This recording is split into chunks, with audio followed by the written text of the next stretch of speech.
প্রিয় ভাইরা, আমরা এখন গরমের জ্বালায় পাগল হয়ে গেছি, দুইটা পাঙ্খাও কিনে নিছি। এখন কিনার দাঁড়তে দাঁড়তে যেতেছি পুকুর খুঁজতে।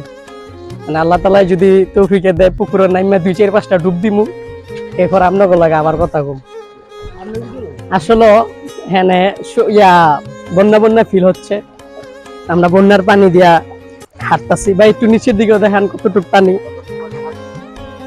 এখানে রাত্রে চলার সময় একটু খেয়াল করে চলতে হইব, কারণ এখানে বিষাক্ত সাপ থাকার 100% সুযোগ আছে।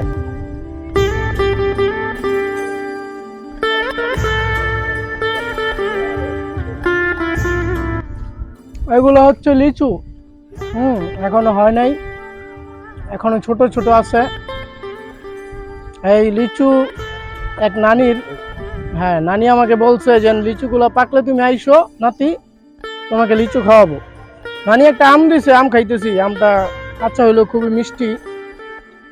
তো আমরা এলাকার সবাইকে নিয়ে নানির বাড়ি লিচু খাইতে আসবো।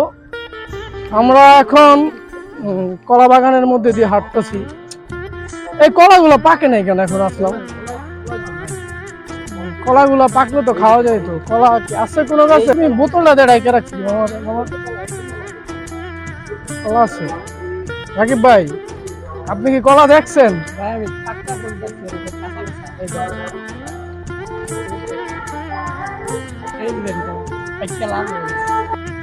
আমার বন্ধু আসলাম বলছে যে আজকে আমাদেরকে গোসল করাইবে, কিন্তু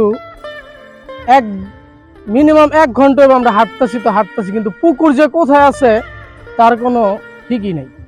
আসলে কি পুকুর আছে? আসলাম এদিকে আছে ভাই?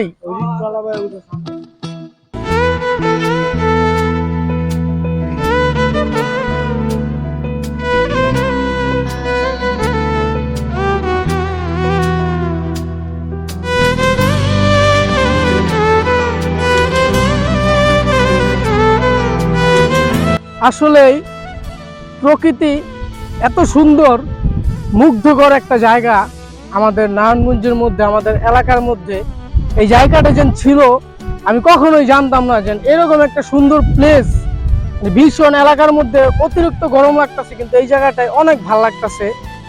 জায়গাটা আসলে বন্ধু আসলাম, তোমাকে অনেক ধন্যবাদ এরকম একটা জায়গায় নিয়ে আসার জন্য। আপনারা আসবেন, এখানে আইসা ঘুরে যাবেন, আসলে অনেক ভালো লাগবে। প্লেসটা খুবই সুন্দর। রাকিব ভাই দেখান সাইডটা।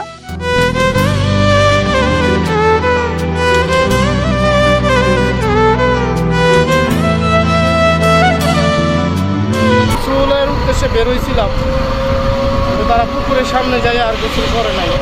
আজকে আমরা গোসল না করে বাড়ি ফিরছি। ইনশাল্লাহ আরেকদিন আপনাদেরকে গোসল করে দেখাবো। সবাই ভালো থাকবে।